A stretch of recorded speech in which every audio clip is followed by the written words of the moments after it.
Guys, magandang umaga sa inyong lahat. Nandito kami sa Inita, Misamis Oriental. Tuparin nyo kami ng rehistro ng motor. Kasama na din dito ang mamasyal. Actually guys, nandito po kami sa munisipyo ng Inita. Ang lugar na ito ay nasa likod ng munisipyo nila. Nakaharap ito papuntang bukid. Nakita nyo yung magandang tanawin dyan guys. Overview talaga siya tingnan. At sa baba niyan guys, nandyan ang National Highway. At dito naman sa gilid nito guys, makikita yung daanan papunta naman doon sa National Highway. So, ibig sabihin, nandito siya sa taas ng bulubundukin. Ang unahan nito, papuntang bukid yung harap ng munisipyo. Kung tingnan mo siya guys, napakaganda siya tingnan doon sa baba. Yung daanan niya na papuntang bukid, papunta doon sa National Highway. Hindi pa siya masyadong na-develop.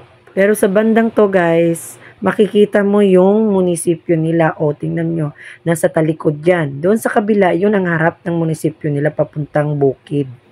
Itong tinatayuan ko guys, ito yung mag-renew ng mga rehistron ng mga motor at iba pang mga sasakyan. Dito na kasi nilagay nila. So, tingnan nyo guys, nakapwesto na siya dito sa mataas na lupa. At sa harap niyan guys, makikita nyo yung overview na papunta doon sa dagat. Yung harap niya guys, yan, may mga punong malalaki. Magaganda siya tingnan guys pag nandito kayo. So, tingnan nyo, makita nyo yung harap niyan ay dagat. Sa banda niyan guys, diyan mo makikita yung munisipyo nilang Malapalasyo tingnan.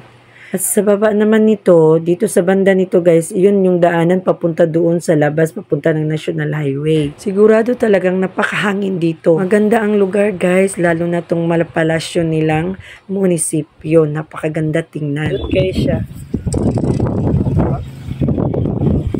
Eh, dito siya sa taas, dito sa ubos ang dagat.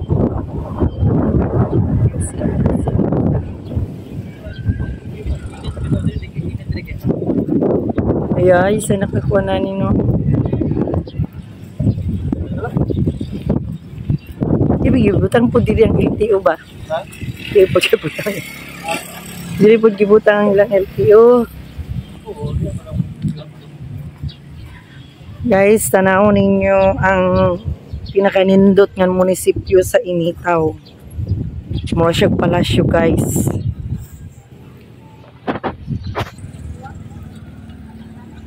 So, diring tapita, makita nyo no, at bangkay siya aning munisipyo.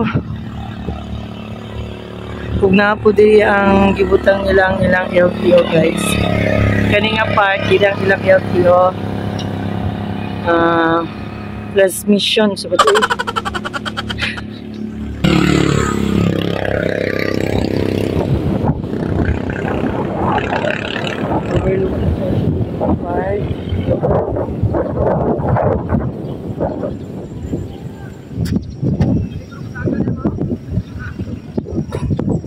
kasaka day dira. Ilom dira ay.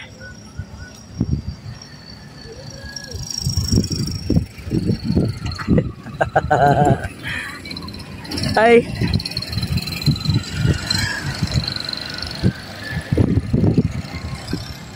Nindot kayo siya tanahon guys ang ilang munisipyo diri sa Initaw.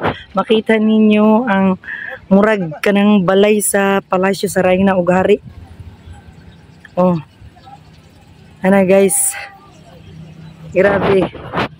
Special og nindot kay nga pagka nyaroy. Wait lang.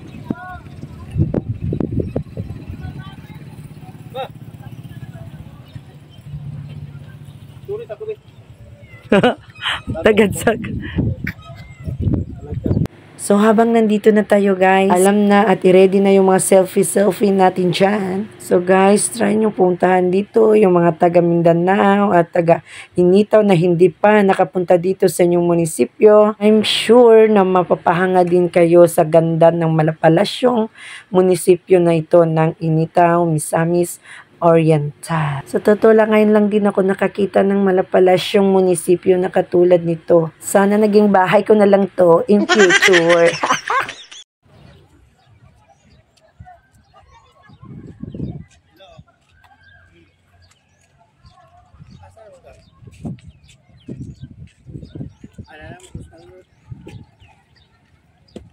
Ay, pasugo na lang, pagsuhol na lang dayan dia. Pag-arap na.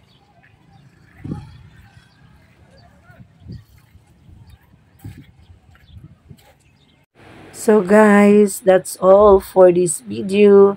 Salamat pala sa pag-watching nyo sa mga video ko.